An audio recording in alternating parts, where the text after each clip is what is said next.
Many people are crazy about modern rock stars, but the thing nobody tells you is that the blueprint for the wild lifestyle was drawn up decades ago. In the 1970s, bands were becoming bigger than ever before. They flew in private jets, played in massive stadiums, and you see, they created a whole new level of backstage mayhem. The bands of this era weren't just playing music, they were living myths, and their encounters with fans became a huge part of their legend. These are the godfathers of the party, the guys who wrote the rules of rock and roll excess. 1. Jimmy Page of Led Zeppelin. Believe it or not, before heavy metal even had a name, there was Led Zeppelin. And at the center of their storm of sound was guitarist Jimmy Page. Page was more than just a musician. He was a mysterious, almost mystical figure.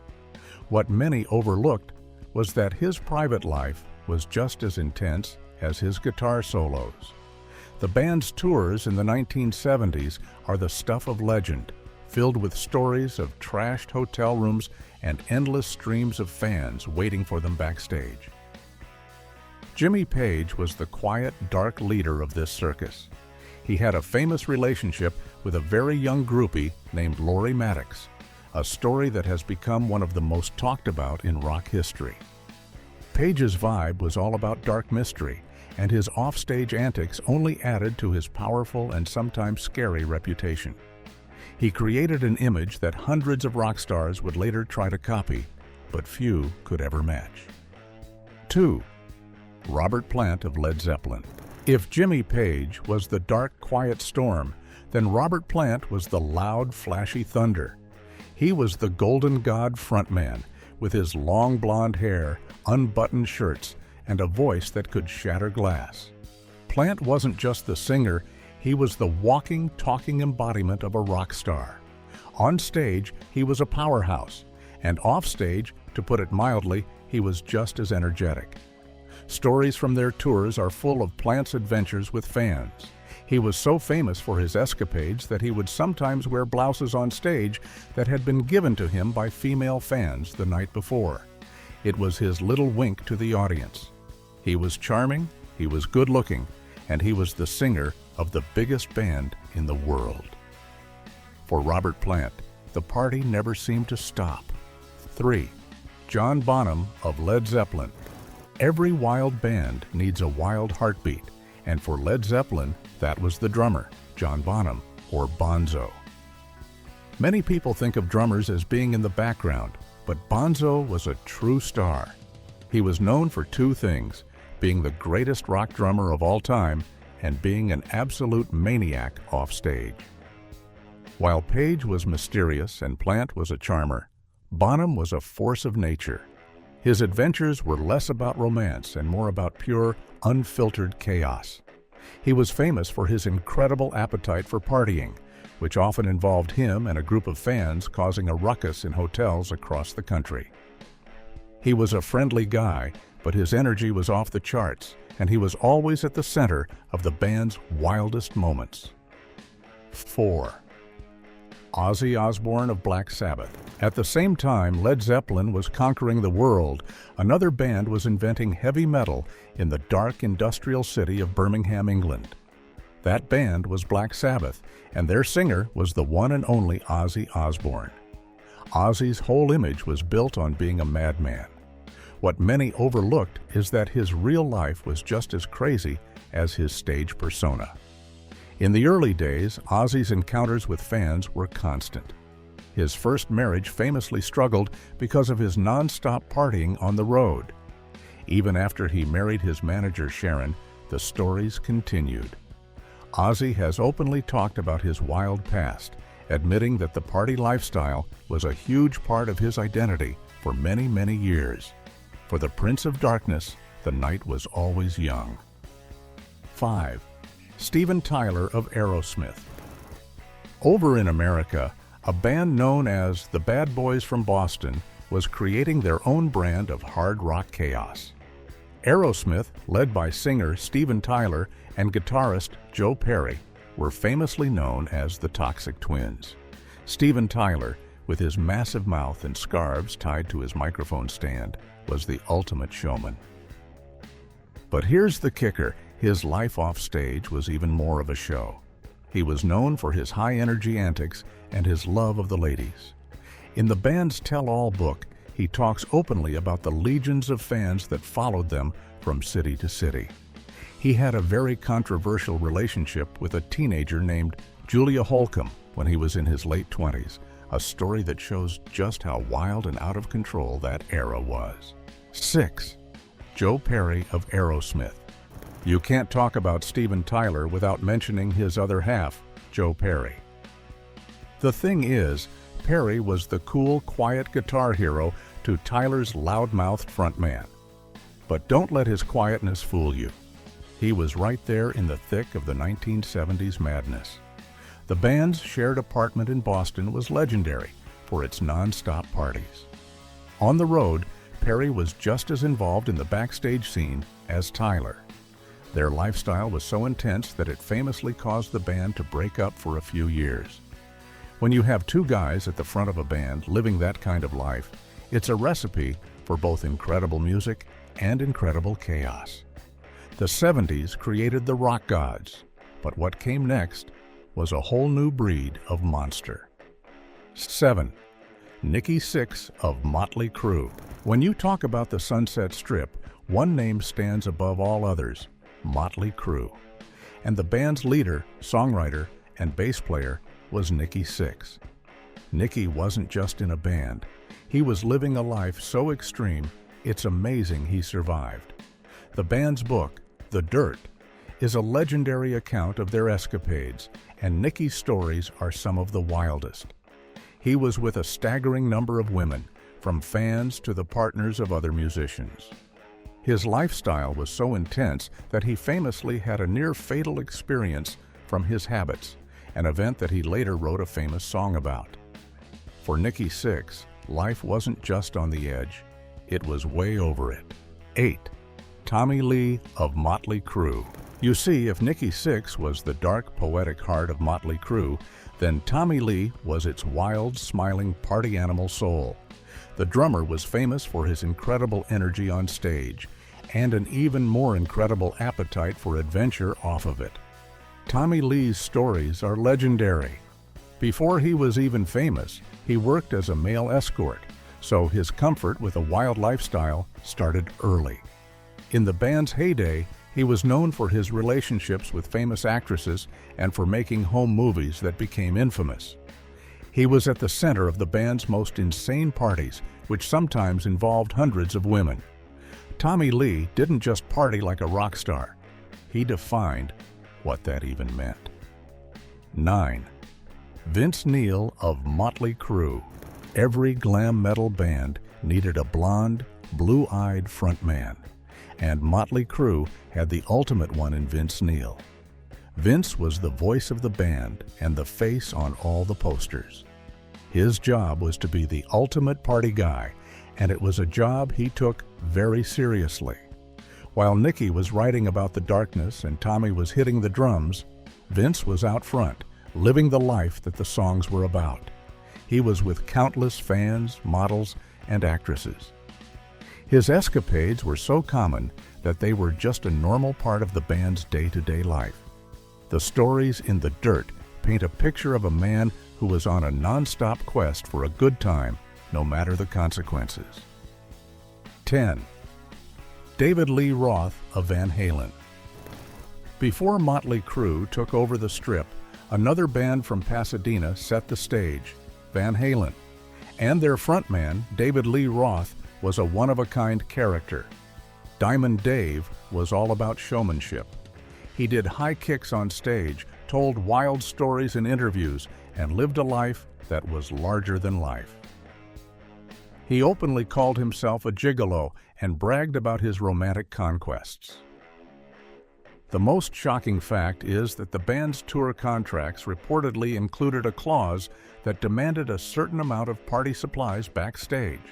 Roth's philosophy was simple: the show doesn't end when the band leaves the stage. His antics were so legendary that the band's management even took out an insurance policy to cover any potential paternity claims from his many encounters. 11. Eddie Van Halen of Van Halen. While David Lee Roth was the loudmouth, Eddie Van Halen was the quiet genius who changed how the guitar was played forever. But don't let his shy, boyish grin fool you. Eddie was just as involved in the band's legendary partying. For years, he was married to a famous TV actress, but their relationship was constantly troubled by stories of his antics on the road. The thing is, Van Halen was one of the biggest bands on the planet, and with that fame came a level of temptation that few people could resist. Eddie was a guitar god, and he was treated like one, with all the perks that came with it. 12. Axl Rose of Guns N' Roses. As the 80s wore on, a new, grittier, and more dangerous band emerged from the Sunset Strip, Guns N' Roses. Their frontman, Axl Rose, was a ticking time bomb. He was known for his incredible voice, his emotional lyrics, and his often erratic behavior. The band's rise to fame was incredibly fast, and the chaos that surrounded them was just as intense. Axl had a series of high-profile and stormy relationships with supermodels. Behind the scenes, the band's encounters with fans were constant. They were the biggest, most dangerous band in the world, and their lifestyle reflected that every single night. 13. Slash of Guns N' Roses. The cool, silent shadow to Axl's fiery presence was the guitarist with the top hat and sunglasses, Slash. Slash became an instant icon, a guitar hero for a new generation.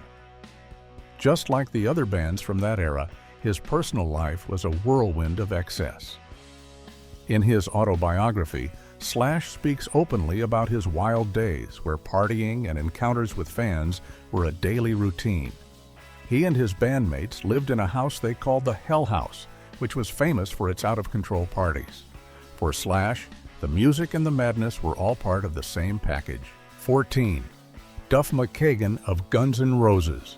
The bassist for Guns N' Roses, Duff McKagan, was the tall, punk rock-influenced anchor of the band.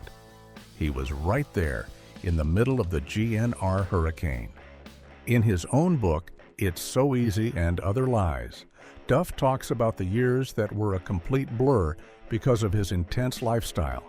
He describes nights where the partying was so heavy he couldn't even remember what happened. Encounters with fans were just a normal part of touring for the biggest band on the planet. He was a rock star in the truest and most chaotic sense of the word. 15. Bret Michaels of Poison. If Motley Crue and Guns N' Roses were the notorious bad boys of the Sunset Strip, then Poison was without a doubt the ultimate party band. You see, their entire mission was to have a good time, all the time. They were all about feel-good rock and roll, and their charismatic frontman, Bret Michaels, was the master of ceremonies. With his signature long blonde hair, ever-present bandana, and that classic cowboy hat, Bret became the absolute poster boy for the entire glam metal movement of the 1980s. Poison's most famous motto was literally, "Nothing but a good time." And the thing is, they didn't just sing about it, they lived it every single day. Bret Michaels has always been refreshingly open and honest about his many, many encounters with adoring fans over the years. He never hid the fact that he was living the rock star dream to its absolute fullest. What many overlooked is that this reputation followed him long after the 80s ended. The most shocking fact is that he managed to turn this persona into a second career in television. His massively popular reality TV show called Rock of Love was literally a competition where dozens of women vied for his affection on national television. The show was a wild spectacle and served as a testament to his long-standing and legendary reputation as one of rock and roll's most active and unapologetic bachelors. He wasn't just a singer, he was an icon of a lifestyle. Every great frontman needs a partner in crime, and for Bret Michaels, that came in the form of a wild, energetic guitar player. 16. C.C. DeVille of Poison. Every legendary frontman needs an equally legendary sidekick, and for Bret Michaels, that was the wildly energetic and unpredictable guitarist, C.C. DeVille. C.C. was famous for his flashy, lightning-fast guitar playing and his even flashier personality. To put it mildly, he was the court jester of the entire glam metal scene, a walking, talking party who was always ready for action. The band's early days on the Sunset Strip were a non-stop, dizzying cycle of playing sold-out shows, throwing insane parties, and meeting an endless stream of fans who wanted to be part of the chaos. C.C. was known far and wide for his over-the-top behavior both on and off the stage. He was a key ingredient in Poison's secret recipe for fun and mayhem. While Bret was the smooth and charming ringleader, C.C. was the wild card, the spark plug that could make any situation explode into a full-blown party. His entire public image was built around the idea of total excess. And the thing nobody tells you is that his real life was no different. He lived the gimmick. The crazy hair, the wild clothes, and the non-stop energy weren't just an act for the cameras or the stage. For C.C. DeVille in the 1980s, that was just another Tuesday. The Sunset Strip burned bright with pretty boys and party anthems, but some rock legends preferred to walk a much darker, heavier path. 17. Lemmy Kilmister of Motorhead. There is no figure in the entire history of heavy metal more iconic or more legendary for his lifestyle than the one and only Lemmy Kilmister. As the frontman of the powerhouse band Motorhead, Lemmy was the living, breathing, whiskey-drinking soul of rock and roll. He was a true original. He was famous for his unbelievably gravelly voice that sounded like he gargled with broken glass, his frantic and aggressive bass playing, and his completely unapologetic, take-no-prisoners approach to life.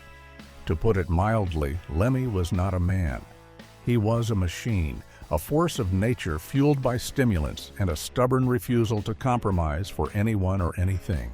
He famously claimed to have been with somewhere between 1,000 and 2,000 women over the course of his lifetime. And here's the kicker, he wasn't just bragging. The most shocking fact is that he was known to keep a bizarre collection of items and mementos from his many encounters over the years. Lemmy was the real deal. He wasn't a pretty boy like the glam bands from Los Angeles.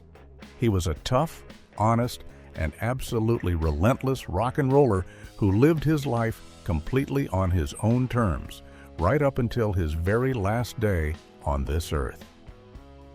He didn't just play rock and roll. He was rock and roll. While Lemmy's number is impressive, one man's claims are so massive they defy belief. 18. Gene Simmons of Kiss. When it comes to the sheer numbers of romantic encounters, one man's claims are so astronomically high they are almost unbelievable. Gene Simmons, the long-tongued bass player from the legendary band Kiss, known to millions of fans as the Demon, is perhaps the most famous and successful Casanova in the entire history of rock music. And you can see this everywhere. He has boasted in countless interviews over 5 decades of being with around 4,800 to 5,000 different women. That number is so huge, it is hard to even wrap your head around it. But here's the kicker. He claimed he had proof. For years and years, Gene took Polaroid pictures of his encounters and meticulously kept them in leather-bound books, like a collector showing off his prized possessions. The thing nobody tells you is how dedicated he was to this lifestyle. He was so committed to his bachelor status that he stayed unmarried for decades, even while in a long-term relationship. It was only when he finally decided to settle down and marry his longtime partner, Shannon Tweed, that he famously held a ceremony in his backyard where he burned his massive collection of photos. Gene Simmons didn't just have encounters. To put it mildly, he treated it like a business, carefully documenting his success with the laser focus of a dedicated collector. You can't talk about the Demon without also talking about his equally famous, star-covered partner in crime. 19. Paul Stanley of Kiss. Of course, you can't possibly talk about Gene Simmons without mentioning his legendary partner in crime, Paul Stanley. As the star child frontman of Kiss, Paul was always presented as the romantic, sensitive one compared to Gene's demonic and monstrous persona. He was the one who sang the love songs and talked to the crowd. But here's the real shocker: his offstage numbers were reportedly just as high as Gene's. Paul has admitted in his own tell-all book that he was right there with Gene every step of the way, and that their staggering count of over 4,000 conquests was a shared one. He too had his own collection of Polaroid pictures to document the journey. The thing is, you have to understand the sheer scale of Kiss's fame. In the 70s and 80s, Kiss was arguably the biggest band in the world. To their millions of fans, they weren't just musicians, they were larger-than-life superheroes. The level of attention they received from women was on a scale that is hard for a normal person to even comprehend. What many overlooked was that while Gene was always loud and boastful about his exploits, Paul was a little quieter and more discreet about it. But that didn't mean he was any less active. The Kiss Army conquered cities, but our next rocker was a wild madman all on his own. 20. Ted Nugent. The Motor City Madman, Ted Nugent, is a wild, unpredictable, and often controversial figure in the world of rock. He's known for his blistering, high-energy guitar playing and his outspoken, tough guy personality that has only gotten more intense over the years.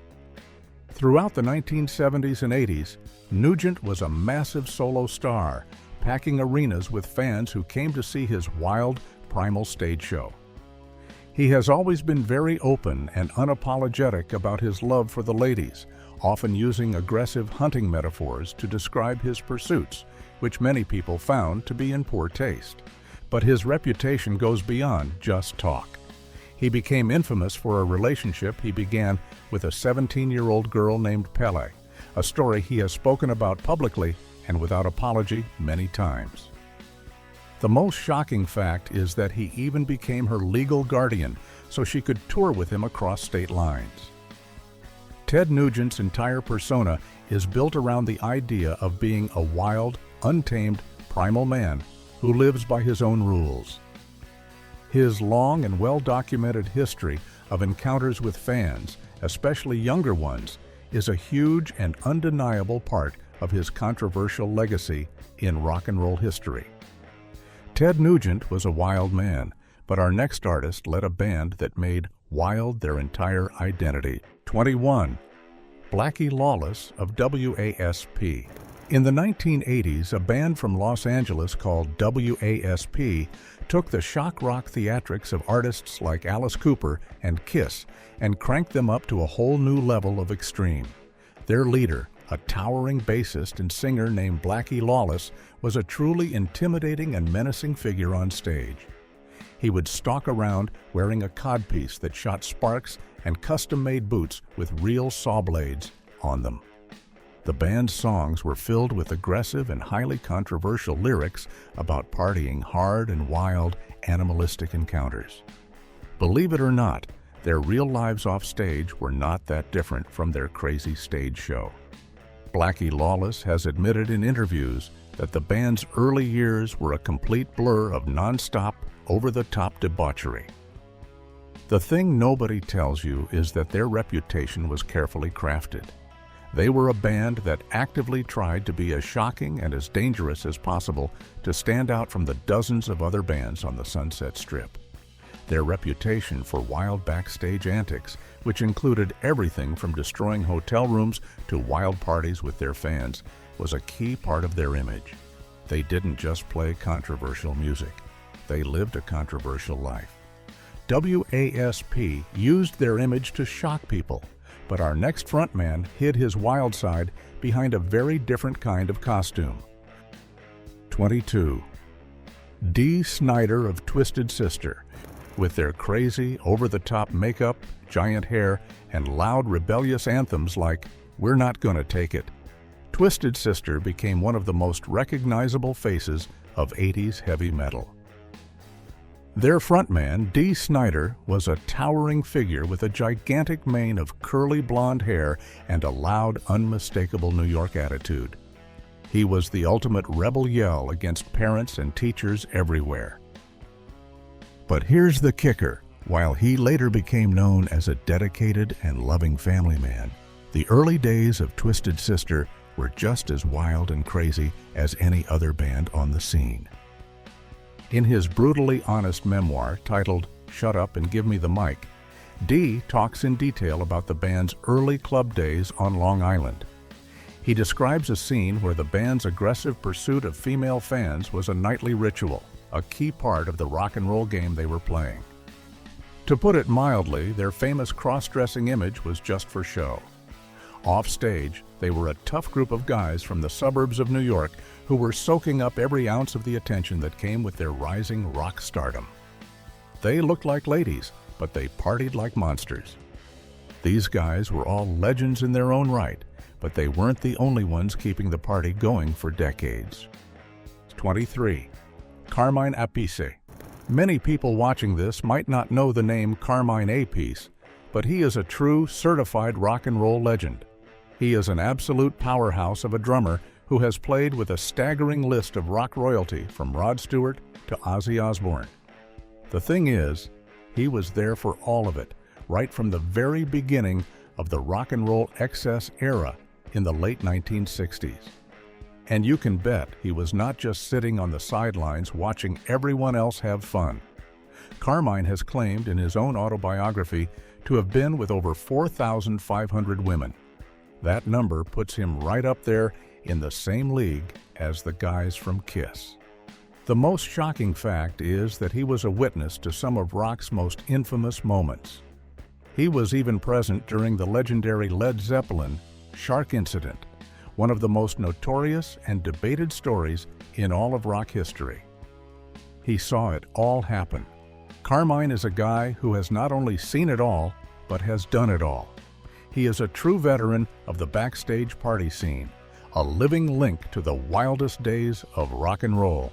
Carmine was a legend behind the scenes, but our next singer was the face of one of the biggest bands in the world. 24. Joe Elliott of Def Leppard.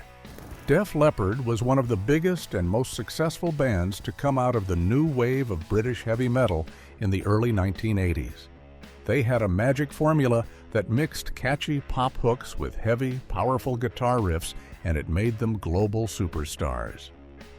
Their singer, Joe Elliott, with his rock star good looks and charismatic personality, was the leader of the band.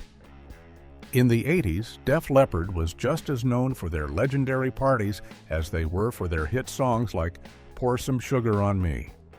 What many overlooked was their clever and highly organized system for backstage encounters. The band was famous for having a roadie whose specific job was to find female fans in the audience and bring them backstage or even under the stage during the show.